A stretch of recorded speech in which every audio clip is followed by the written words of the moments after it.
So listen, help welcome Mark Herr, Center for Self-Governance. He'll come up and start this off.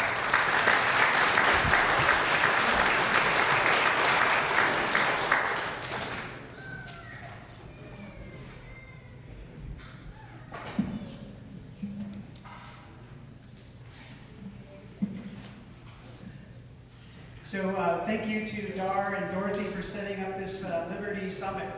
Give them a round of applause. The thing I enjoyed most yesterday about the tour that Dar gave was his boyish enthusiasm for mining. It was amazing. I was so impressed by his passion. Our son Max got to go on it, and he's a budding miner himself. So if you guys didn't go on the mining tour, you've got to get with Dar just to enjoy his passion. Just to enjoy his passion. The thing that stuck out to me is when he said too is that mining as an economy or an industry really helped frame the United States of America. And there's so many industries in the United States that have done that. So the other thing is I want to say is that my name is Mark Herr. I'm the president and co-founder of the Center for Self-Governance. We have board members from 4 different states. And this presentation, we're going to have to turn the lights off, the screen, the projectors aren't showing it completely with all the words. You're going to have a hard time seeing it, but I'll walk you through it. So here we go. If you oppose, if you're against white supremacy, would you stand up? If you oppose white supremacy, would you stand up? Okay. If you are pro-responsible government, if you're pro-responsible government, would you clap? Wonderful. If you have seen one of the CSG's documentary series, Bundy Standoff or The Boy Dead Man Talking, would you remain standing? If you have seen, okay? Awesome. If you have taken one of Center for Self-Governance Applied Civics training classes, would you remain standing? If you have graduated the Center for Self-Governance Applied Systems Training Program, would you please remain standing? You have graduated our program. All right, so one of our graduates is Mila Woods. She sits on the board of CSG, and I'd like to ask her to come up. I have not prepared her for this, to say one minute of my 45 minutes. And I'd like her to talk to you just for a minute about learning systematic politics or applied civics.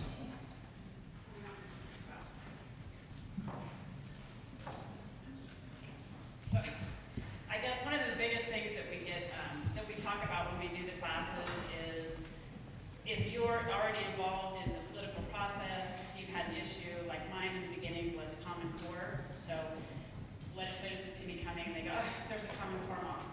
So, and while we fought really hard, we ran into obstacles. We had legislators walk out on votes that were really important to our bills. We were locked out of committees. We had people run out of committee time when you go and testify. So we were essentially locked out a number of times. So feeling bludgeoned on my issue, feeling defeated, feeling like government was a beast, feeling like I didn't have any control was really frustrating, which I think is the place where what we would call the losers of our republic want people like me to be. They want us to be frustrated. They want us to get, give up, right? So, kind of a strange turn of events. I ended up at this level 1 and 2 class. I had to drive 4 hours to take it, but I really needed some hope. And I was like, well, this is maybe a last ditch effort, and it was recommended to me by a really good friend. So I took it, and I left that class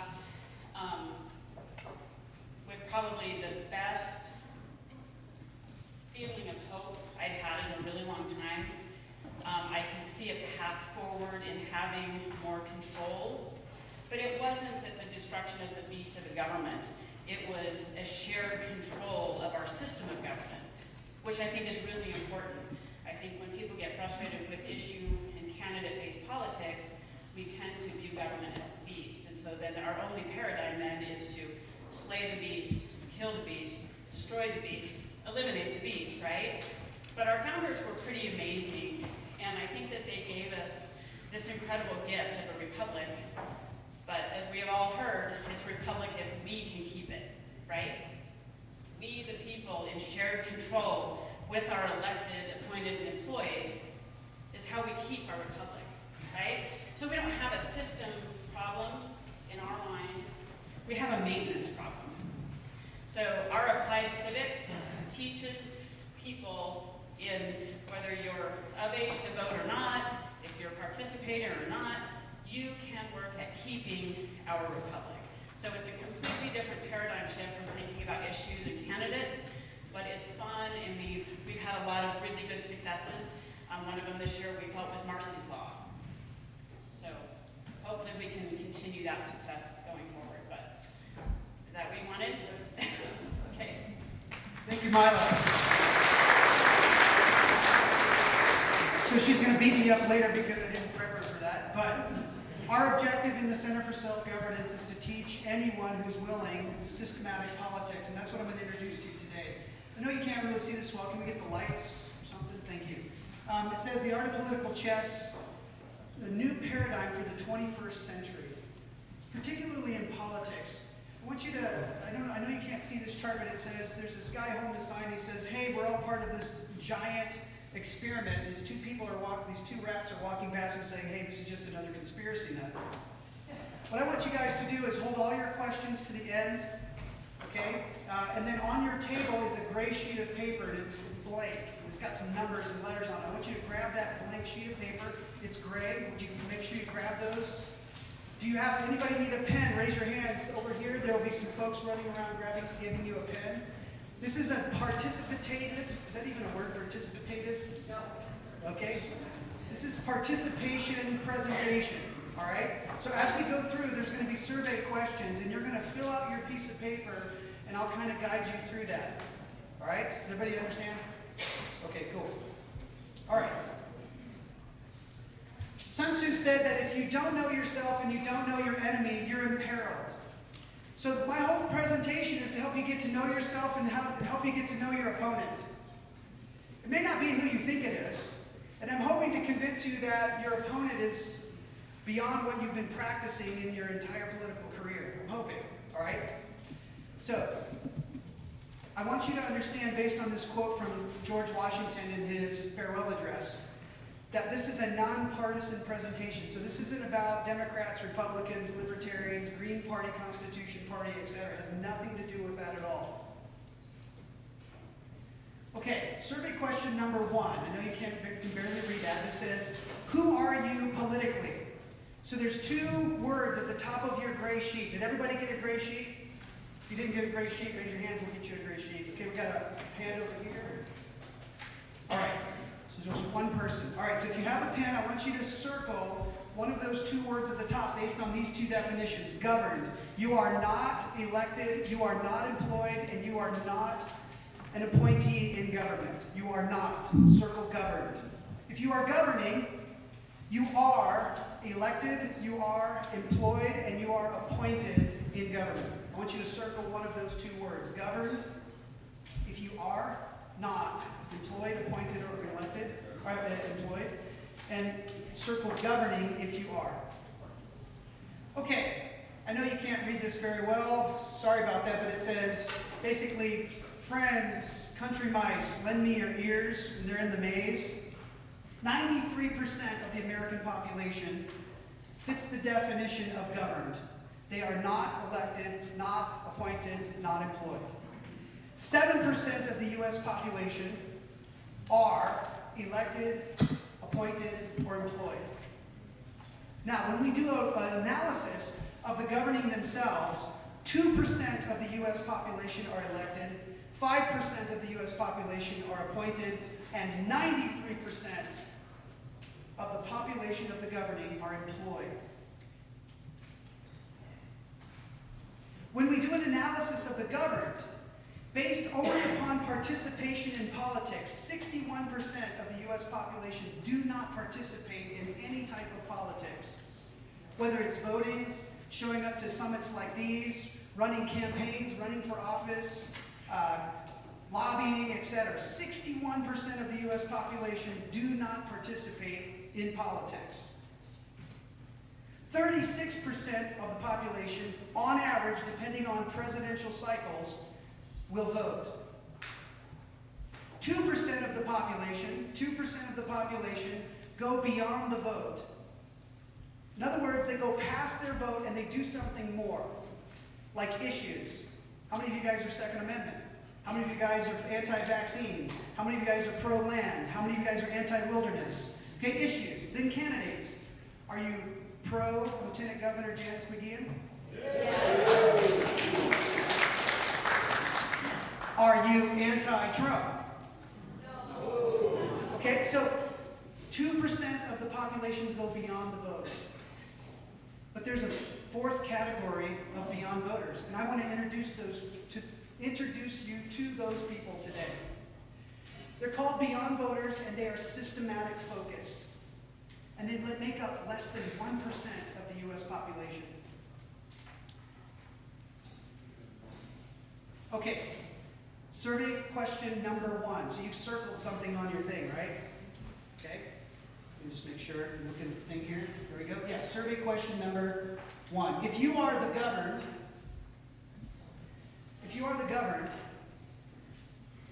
boy, it's hard to read, isn't it? Which category do you fit? A, non-participant. B, voter only. C, beyond voter issue advocacy. D, beyond voter campaign candidacy. And E, beyond voter system maintenance. So on your chart, it'll say number 1, I want you to put A, B, C, D, or E. Which one do you most fit? Are you a non-participant, a voter only, a beyond voter issue focused, beyond voter candidate focused, or beyond voter system focused? Okay, if you're the governing, if you circled the word governing, are you elected? Are you appointed, or are you employed?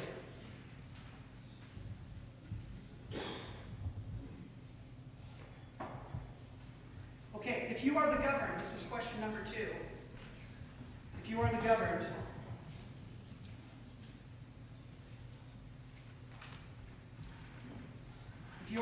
I want you to answer the following. When you perceive the governing, when you look at somebody who's elected, appointed, or employed in government, how do you perceive them? E or T for transparent, O for opaque. When you perceive the governing, those who are elected, appointed, and employed, right? Those of you who are governed, do you perceive them as transparent, T, or opaque, O? Go ahead and write your answer now. Question number 2. If you don't want to answer the question, it's okay. So governing. How do you perceive, so I tell you what, to answer your question, in general, rather than specific, because there's 23 million governing. Okay? So you want to make 23 answers, or 23 million answers? The governing. How do you perceive the governed? Do you perceive them as E, emotional? Or, what's that next word there? R for rational. Governing. How do you perceive, in general, the governed, which make up 93% of the population? If we were to do a test right now, we'd be within 3 percentage points of governing versus governed. 9 out of 10, 1 out of 10. All right? How do you perceive the governing? T for transparent, O for opaque. Governing. How do you perceive the governed? E for emotional, R for rational. Okay, did you guys write your answers down? All right. So there seems to be some relationship dysfunction when it comes to relationships between the governed and the governing. 7 out of 10 governed see the governing as, there we go. There we go. There we go. Opaque. With the governed, 8 out of 10 governing see you, the governed, as emotional. So there's a relationship dysfunction between the governed and the governing nationwide in all 50 states in our current cultural paradigm. Okay, what do we learn from this? It's like a parent-child relationship The parents, the governing, see the children, the governed, as emotional, irrational, incapable, uninformed, uninitiated, right? Because 61% of the population don't participate in the first place. Whereas the governed perceive the governing as opaque, oppressive, tyrannical, like parents, right? And so this tension exists between the governed and the governing.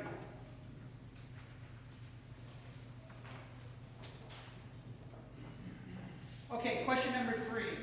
How do you make political decisions? Do you make your political decisions based on social, political? I'm going to have to read this out loud to you. So you're going to put an S if this is how you make political decisions. This is regardless of whether you're governed or governing.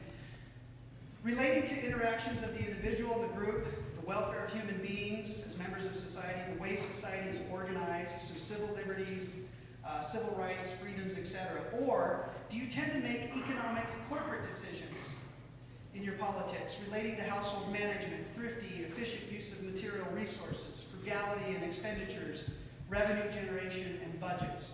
How do you personally, when you make political decisions, because I'm assuming that you guys are beyond voters in your participation, how is it that you make your political decisions? Social, political, or economic, corporate? Now you might say, I'm balanced. You're full of crap. Full of crap.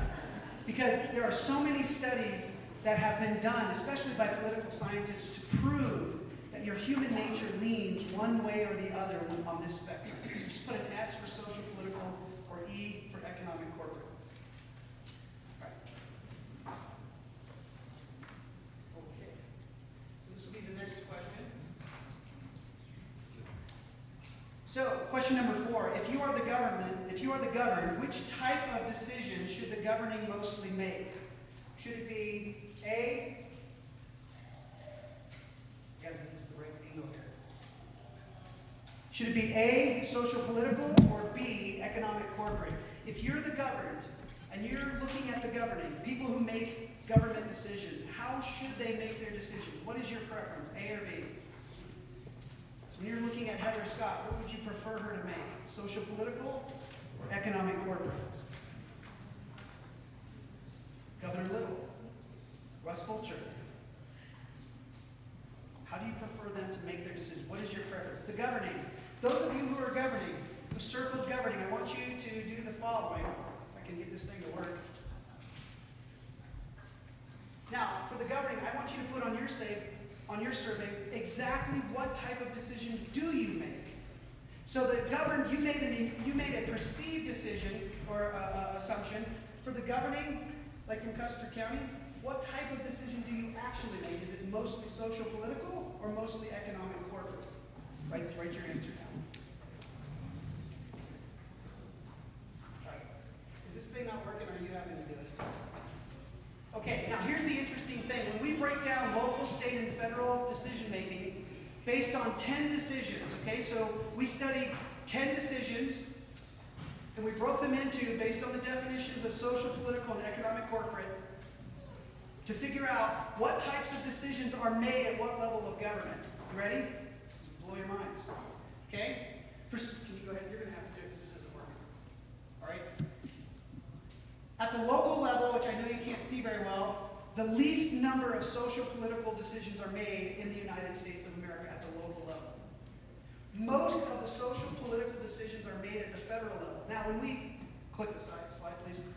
When we do the reverse, we find that most economic corporate decisions are made at the local level, and most social political decisions are made at the federal level. This is striking, because when you, okay, now it's working for some reason.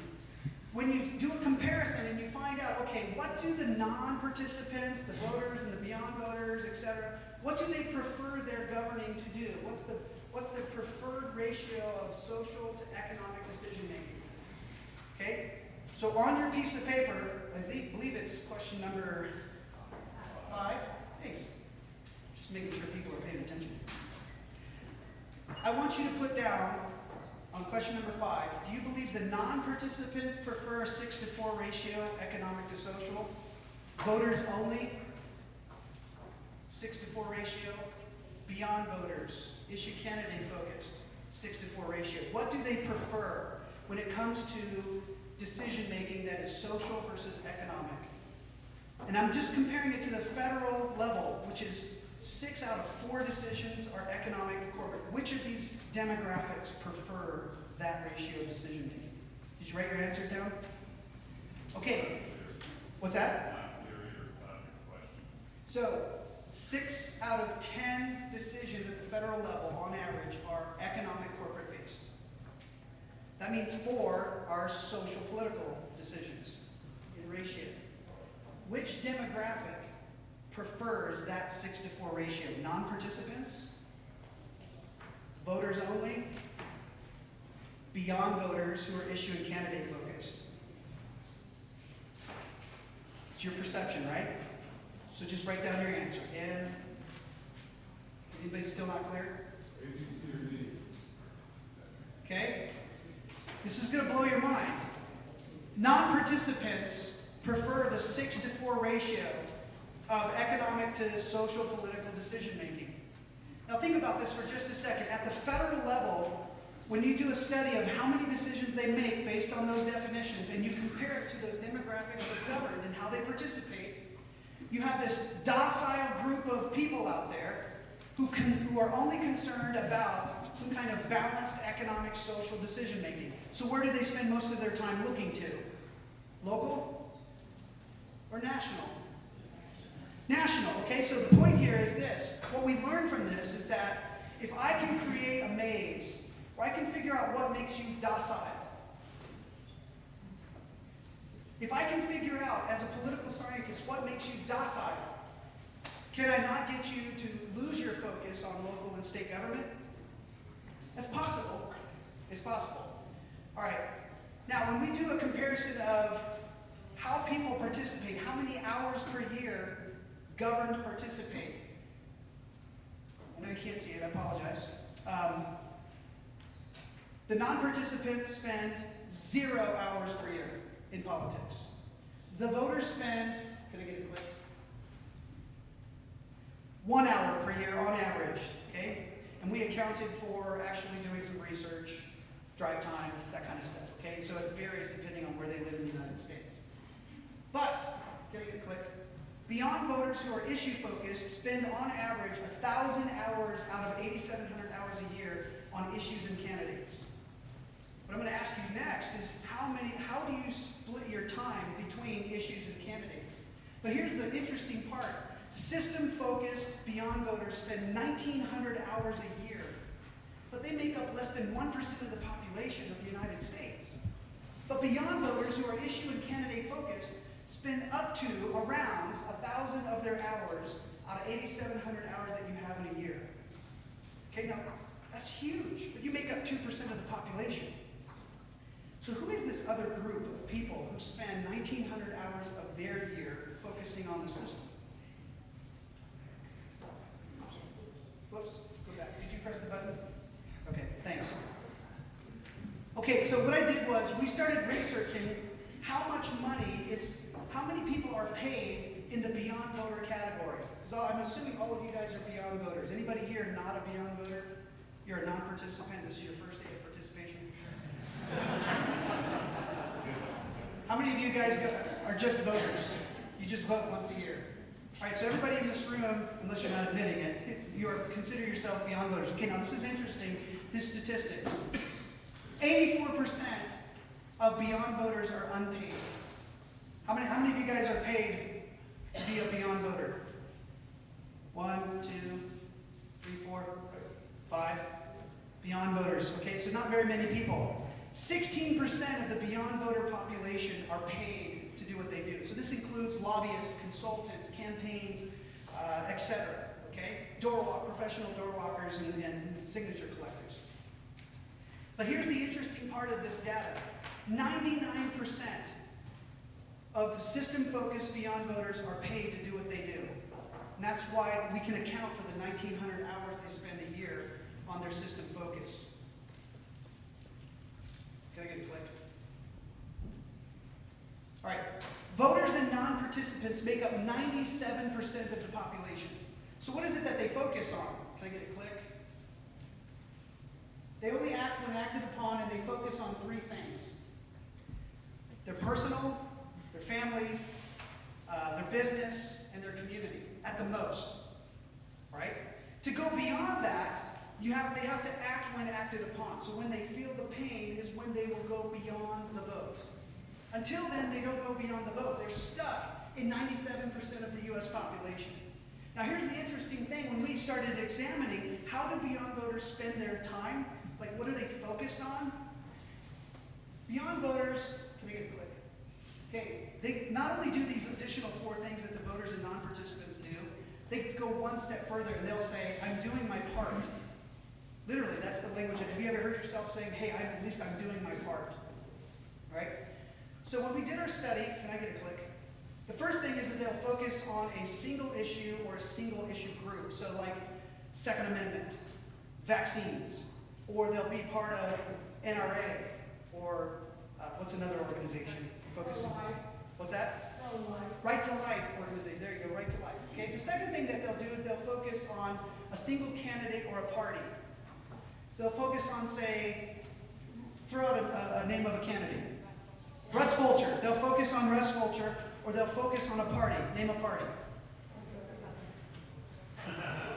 Why the hesitation? Okay? The third thing they'll focus on is a single level of a government. This is the most interesting part of the data that we collected, is that when they go single issue or single candidate focus, they end up in a single level of government. So they'll focus on the state level, or they'll focus at the county level, or they'll focus at the federal level. They'll put 99% of their energy into that level of government. So what I want you to do now is on your chart, I want you to think for just a minute here. I don't know if you can you guys see that okay? The numbers? No? Okay. How do you split your time? Can I get a click and another click? There we go. Between issue advocacy and campaign candidacy. How do you spend your time, whether you're governed or governing? Do you put 0% of your energy into issue advocacy and 100% into campaign candidacy? And I want you to write the letter G if it's 100% issue advocacy and 0 campaign candidacy, and some range in between that.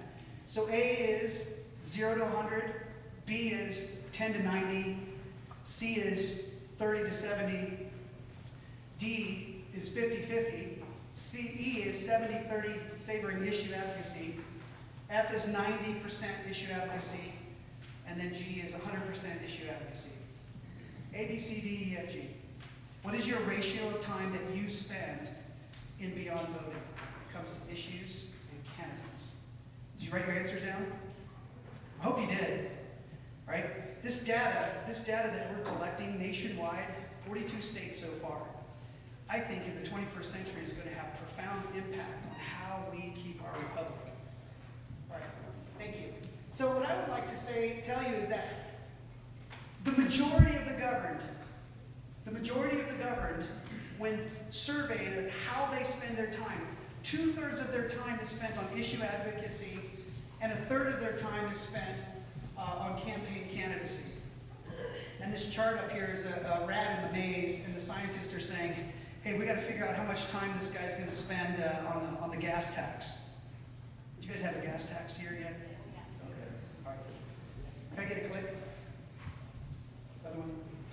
So there's an assumption that I want to kind of conclude this first part of the presentation, and that is that we assume that the sum of the parts equals the whole. We assume, can I get a click? We assume, and you cannot see that at all, that those who are socially issue advocacy focused, guns, vaccines, abortion, you name any issue that is social, that if everyone's doing their part, it equals the whole. Can I get another click? We also assume that in the economy of things, so ranching, mining, logging, that if they're doing their part, and you add these 6 parts together, multiplied by the thousands of issues and issue advocate groups, if you add these parts together, that is keeping the republic. Can I get the next click? And so when your issues are either sufficient or they are being violated, you'll spend 1/3 of your time, 33% of your political time, trying to get Trump either reelected or kicked out of office, right? Attacking Lieutenant Governor McGeehan, or trying to preserve Lieutenant Governor McGeehan, right, through the media and all the attacks, or your sheriff, etc., okay? We assume that when we add these parts together, that equals the whole. But is that accurate? Can I get a click? All right, so the next question on your survey, click for me, please. Sorry, I got to say click, click, click. All right. On the next question, it's going to have A, B, and C. I think it's question 7 or 6. Are you and your group politically A? I want you to say Y or N, yes or no, for reactive. Are you politically reactive? Do you find yourself more than 50% reactive? Sure. Yes, more than 50% politically reactive. You or your group. I hope you guys wrote something down. Okay. B, divided. Are you politically divided? Yes or no? And C, confrontational. Yes or no? Yes. Okay. All right. I hear the rumbling of giggles. Yes, I'm confrontational. And I love it. Okay, click. I'm sorry you can't read that, but it basically says 8 out of 10 governed voters, beyond voters, who are issue and candidate focused, they find themselves reactive, divided, confrontational, and issue candidate focused. Click. If you find yourself one of these 4 things, reactive, divided, confrontational, and issue and candidate focused, click, then reevaluate your political approach. Here's the rat getting out of the maze and he says, why didn't I think of that before? Click. So what did we learn about ourselves? Number 1, click. It's weird. It's going to be on the video now. Click. Click. No, don't click. I was just messing with you. Just messing with you. 93% of the population is governed. 7% of the U.S. population are governing. 7 out of 10 governed perceive the governing as opaque. 61% of the population are non-participants. Non-participants prefer 6 out of 10 economic corporate decisions. Go ahead. 8 out of 10 governing perceive the governed as emotional. Go. 93% of the governing are employed. Go. 6 out of 10 federal decisions are economic corporate, and 9 out of 10, go ahead. 9 out of 10 local decisions are economic corporate. Go ahead. Next. Beyond voters spend 2/3 of their time on issue, candidate-focused political participation. Go ahead. They spend about 1,000 hours a year. System-focused Beyond voters spend about 1,900 hours a year. 16% of Beyond voters are paid. Keep going. And 99% of system-focused Beyond voters are paid. So here's my recommendation to you. If you're an unpaid Beyond voter, you need to shift 33% of your time into system focus. Go ahead and click. Highly recommend it, and I'm going to explain to you why now. Click. If you know yourself, so I got you to know yourself just a little bit. I didn't go into partisan politics. All I did was get, where do you fit on a definition called govern versus governing? Now, if you know yourself, but you don't know your enemy, for every victory you have, you will suffer a defeat. Sun Tzu, go. When it comes to issues and candidates, who is your opponent? Click. So there's a rat maze up there. Pro-choice versus anti-abortion, go. Pro-immigration versus anti-immigration. Pro-gun safety versus anti-gun control. Candidates, go. Left versus middle versus right. Liberal versus moderate versus conservative. Democrat versus Republican versus libertarian. Who is your political opponent when it comes to issues and candidates? And I hope to God that your Mind-Forged manacle just didn't get offended by this list. I had this one guy said, hey, I noticed your use of language, pro-choice versus anti-abortion. What about pro-choice versus pro-life? Well, there's a reason why words are so important in the art of political chess. It's possible in the 21st century, just like the 20th century, when Hitler was able to use the word rat in order to murder 6 million Jews. He simply made a movie, and he painted Jews as rats, contagious, disease-carrying infestations that need to be eradicated. So words are extremely important, like white supremacy, extremists, white nationalists, neo-Nazi, nativist, nationalist, fascist, sovereign citizen, militia, Christian, patriot, constitutionalist, all listed in the federal lexicon in the Department of Homeland Security, in collusion with Southern Poverty Law Center, most of the mainstream media, political science boards, and editorial boards in the state of Idaho, why would they go after your lieutenant governor? Standing next to two people using their First Amendment speech to protest what they feel is wrongful imprisonment. Why? Extreme, white supremacists, domestic terrorists. Why? There's a reason for it. I'm going to introduce that to you now. Next. When it comes to the system, who is your opponent? When it comes to your issues and candidates, it's easy to identify your opponent because you know where you stand on the issue, or you know how you stand on the candidate. You also know how you spend your time. But when it comes to the system, who is your opponent? Next. All right. What's that say up there? Okay, this is the last question. Is that survey number 8? Yeah. What is your government preference? You're going to put A, B, or C. Do you prefer a government that is separate and distinguished? B, do you prefer a government that is combined and indistinguishable? Or C, do you prefer no government at all? A, B, or C? Please write down your answers. A, do you prefer a government that remains separate and distinct? B, do you prefer a government that remains combined and indistinguishable? Or C, do you prefer no government system at all? Please write down your answers.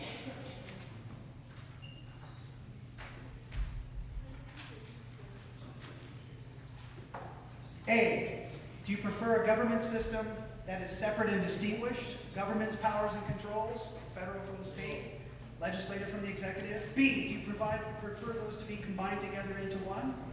Or C, you prefer no government system at all? Is that clear? Okay, next. The separation doctrine.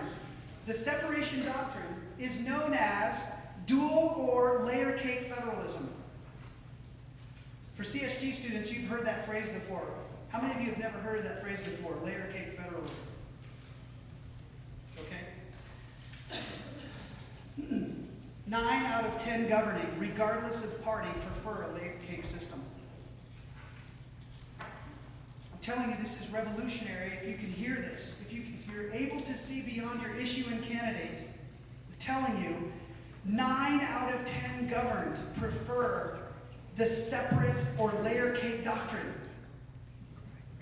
Colorado, you might not agree on marijuana, but guess what? They separated Colorado from the federal government. Alabama, you might not agree with anti-abortion, but guess what? Alabama is violating or standing up against Supreme Court precedent on Roe v. Wade. You might not agree with California, but they're not enforcing federal laws on immigration. But you might not agree with Florida, but guess what? Florida is requiring their states to integrate with ICE, Border Patrol, when it comes to immigration. Now, on the issue of the candidate, you know where you stand. But when it comes to the system, who is your opponent? Who is collapsing your layer cake system? Next slide, please. The combined doctrine. It's known as cooperative or marble cake federalism. Marble cake federalism simply blurs the lines. This is mind-blowing to me. 6 out of 10 governing of the population of 7% of the U.S. population prefer a marble cake system. I want you to think about that. The governed view the governing as opaque, and the governing view the governed as emotional. The governed prefer a layer cake system, but the governing, 6 out of 10, prefer a marble cake system. I wonder who's doing this to you. Who is organizing and orchestrating this against you? Next. Oh, wait, go back. 9 out of 10 Beyond voters who are system-focused are marble cake federalists. These are the governed, okay, that 1% of the population. I want to remind you, 99% of these people are paid to focus on marble cake federalism. They are not the governing. They come from the governed class, and they are the 1% of the population that focus exclusively on instituting or implementing marble cake federalism in the United States. Next. The difference between layer and marble cake is this. You have the separate boundaries, go ahead, and you have the separate controls. And so the boundaries and the control are clear and distinct, but when you look at the combined, the marble cake, the boundaries are blurry and nebulous. Next. So who created marble cake federalism? Was it the communist Marxist statists? Was it the Democrats and the liberals? No! It's a guy named Charles Merriam. But we've been trained based on our issue candidate-focused political behaviors to divide within the issue and the candidate. We totally miss the third component called the system. I'm going to introduce you to this guy now, Charles Merriam. He was born in 1874, he died in 1953. He's a professor of political science at the University of Chicago. Next. He's the founder of something called the behavioral approach to political scientists. Next. Behavioralism is the study of your human nature, not the system of government. So in civics, you guys have, I've heard you all say it. They don't teach civics anymore. What they're not teaching is systematic politics anymore. What they're teaching is issue and candidate advocacy. Next. He's the author of Systematic Politics, and he says, with a deeper understanding of human nature, there comes a new stage in the ordering of authority. Keep going. The government focuses on the whole, while the individual focuses on the parts. Go. Which call for some help of agency of cooperation. Next. Issues come and go. Next. With the breakup of the system, the modern state, go back please, but the modern state seems to crumble at this point. Next. The making of citizens, he goes on to say, the question of how much pressure is necessary to induce the patriot to change his allegiance. You present them with a more attractive picture than that of the present state. Down goes the old allegiance, up comes the new. Next. The effect of regional or sectional loyalty upon composition of the state and upon the sense of allegiance is of no small importance. Next. He's the co-author of a federal document called Regional Factors in National Planning, and in it he says, the fact that state boundaries are firmly embedded in the Constitution has led to a search for a means of inserting regional boundaries into the framework of the American nation. Go. American students confine their examination of jurisdiction to allocation of functions. So when you think about a county commissioner, 90% of their conversation will be economic corporate based. When you have to deal with somebody from Congress, 6 out of 10 of their conversations may be economic based, but when they're dealing with you, the government, it will be social politically based. Okay? And have been generally discouraged from changing political boundaries frozen in the Constitution and laws. Next. Greater emphasis on regional planning plays an important role in creating a wider outlook on the part of public personnel through all levels of government. Next. It is in this direction that federal systems may find a solution for otherwise insoluble problems arising out of the division of constitutional powers. So here you have Charles Merriam. He's the father of cooperative federalism or marble cake federalism. He's written many, many books, political science, dean of University of Chicago, very, very well respected in the realm of marble cake federalism. Very, very influential. Next slide. There you go, that's good. He's the High Commission on Public Information, and during World War I, he was not a communist, he was not a statist, he called himself a progressive. He was the anti-communist propagandist in Italy during World War I. He's a member of the National Resources Board from 1933, and I can't figure out the end date, but I know he was there in 1941. He's the co-creator of the Executive Office of the President of the United States. You know the Obama czars? That office. Guess what? Trump has the same office. The creator of that office is Charles Merriam. Next slide. So they leverage your human nature. Go ahead. Go back. Okay, let's slowly lower in the grant money. So they leverage the human nature of our governing. Next slide. They leverage the nature of the governed. And if I had more time, this stuff would blow your mind. They institute regional government through, go ahead, social, economic, and cultural means. So you have recreation, tourism. For economic, you have regional transportation districts and hospital districts, etc. Cultural will be Indian affairs, you name it. Keep going. Marble Cake Federalists created all these organizations. Go, go, go, go, go. Stop right there. Go back. These organizations from 1878 through 1933. This is where your Marble Cake Federalists are located. These organizations still exist today, and they craft policy leveraging your human nature to focus on issues and candidates. Your 1,000 hours per year, they leverage against you by creating what I call issue cheese to get you to chase it around. Okay? You fight with each other, you become so divided, reactionary, confrontational. The results are disastrous for a republic. Give me the next slide. This guy is the president of the Council of State Governments. Listen to what he says. This is the 1933 organization. Let's attempt to develop cooperation between the federal, state, and local governments and set up regional governments in various parts of the country. Next slide. Oh, right there. Good. We ignorantly imagine that a government set up more than a century ago will meet all the changes that have taken place in social and economic conditions. Next slide. Keep going. All of this has nothing to do with issues, he says in 1935. It has to do with the mechanics of government. If you want to maintain the American ideal of government, it will be necessary to do something about cooperation, this problem of the mechanics of government. Keep going. National Civics League, they write the model charters for all your cities here in Idaho and all 50 states. Over 10,000 model city charters now in the United States created by this organization. It says, these 1894 reformers knew they must develop a method for giving systematic attention to the fundamental elements in the machinery of government. Keep going. The elements for a model charter for American cities was created by this political scientist. It's amazing when I research these guys. Most of them are political scientists, not Governor Little. Right? Common sense conservatives versus liberty conservatives, or whatever the confrontation is. No, most of these folks are political scientists. All right? Can you go back, please? Okay, go ahead. Go real quick. Gotta wrap up. The council manager model rejects the separation of powers. What?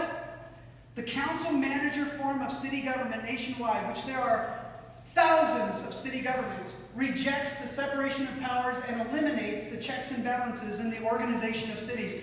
This is a model city charter that is passed on by the National Civic League to your cities through your state legislatures. In Article 18, Section 12 of your Constitution, I believe it says optional forms of government.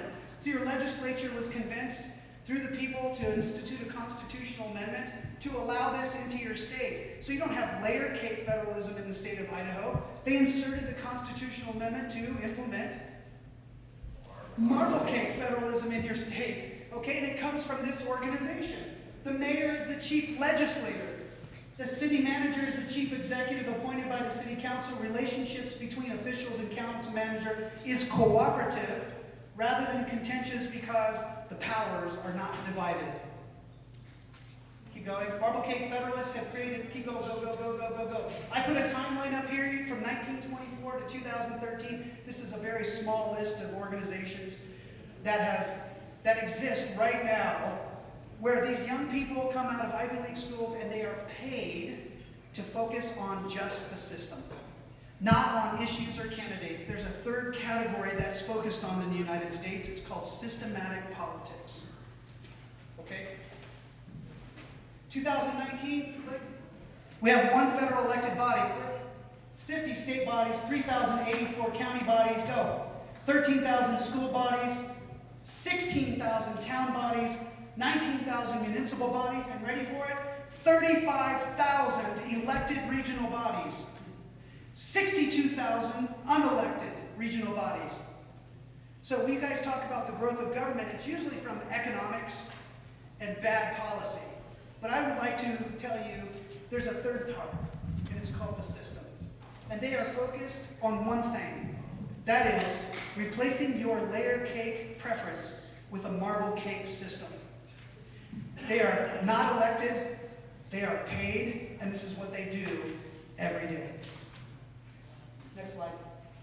While we are focused on the parts, the issues, and the candidates, they are focused on the system, the whole. Next slide. If you know the enemy and know yourself, you need not fear the results of 100 battles. Sun Tzu. I call this checkmating your opponent. How would you guys like to checkmate the Marble Cake Federalists?